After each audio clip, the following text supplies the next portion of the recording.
Welcome to All Pro Football Data. My name is Jim Coburn, and today's episode we're talking about Ben Sinnott, tight end out of Kansas State. We're going to be looking at him based on his production data and other statistical factors to kind of profile him and see where he projects at the NFL level.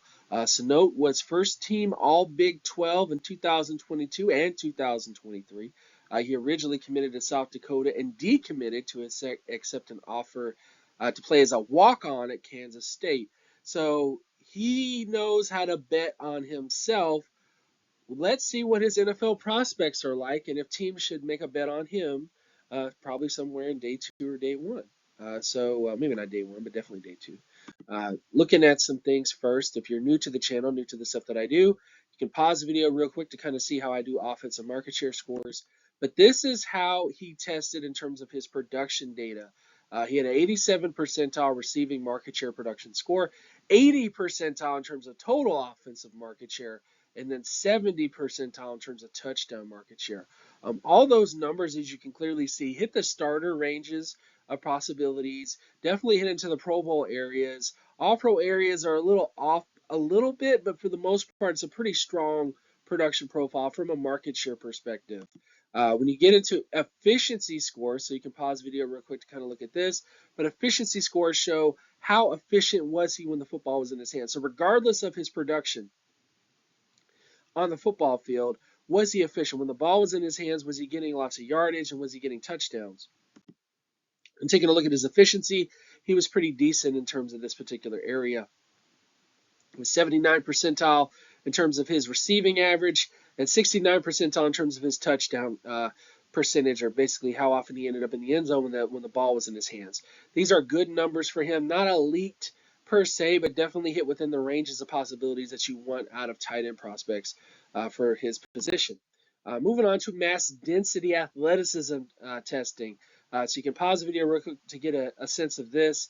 But taking a look at his athleticism traits, he was phenomenal. 98 percentile in terms of explosiveness, 95 percentile in terms of his flexibility for his size, and 78 percentile in terms of his speed score. Looking at the Pro Bowl and All-Pro averages, he doesn't quite hit with those areas, but he does hit at least the All-Pro average and pretty close to the Pro Bowl average, or I should say Pro Bowl threshold, in terms of his speed score. So that's the one area where he doesn't quite have elite speed at the tight end position, but he does have darn near close to elite speed, and he makes up for it with great explosiveness and great flexibility for his size. These are traits that you see in like elite slot wide receivers, but you could kind of translate that to the tight end position. You know, he's someone who moves fluidly in space, and on top of that, he's explosive in space. So he may not be a guy who stretches the field like crazy, but he is somebody who's kind of able to move fluidly in space, and I think that's a big positive for him based on his athleticism testing.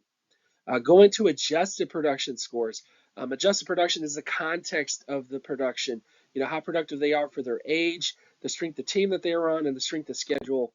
Taking a look at his adjusted production scores, pretty fantastic here, guys. You know, 91 percentile in terms of his age score, 97 in terms of his MSA rating, which is basically the score that doesn't take into account his efficiency, and then 97.06 in terms of his pass score, which is basically all of his production scores all added together to make that particular metric.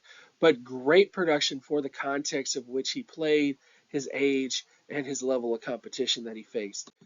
Going to some comparables for him. These are the tight ends that tested most closely to him based on their production traits. So guys like Jared Cook, Fred Baxter, Bob Moore, Malcolm Scott. Those are kind of the range of tight ends that kind of tested very similar to Sinnott in that particular area for him. Overall outlook for him, I would say Sinnott profiles as a backup to high quality starter long term. He lacks the length you would expect from a Pro Bowl to All-Pro tight end prospect. So I did not bring this up earlier on in this video, so I don't try to harp too much on length. But most elite tight end prospects have 34 plus inch arm length at the position. But, he doesn't quite have those traits, if you will, in terms of his arm length at the position. But he is still a good athlete and good production traits overall for him. He has the right blend of athleticism and production traits to become a near elite tight end in the NFL. And in many ways, I would say he could become like a top 10 to 20 tight end in the NFL. If you kind of would to compare him to say like a Zach Ertz, a Rudolph, Travis Rudolph. I don't know if you guys remember him. Very could be very similar to that type of tight end. You know, that guy that is getting production year in and year out, maybe 500 plus yards a year. 5 to 10 touchdowns. Those are kind of the numbers that you might expect to see out of him if he goes to the right offense on the right team. So I'm very excited about Sinnott. I think right now he's tight end number 2.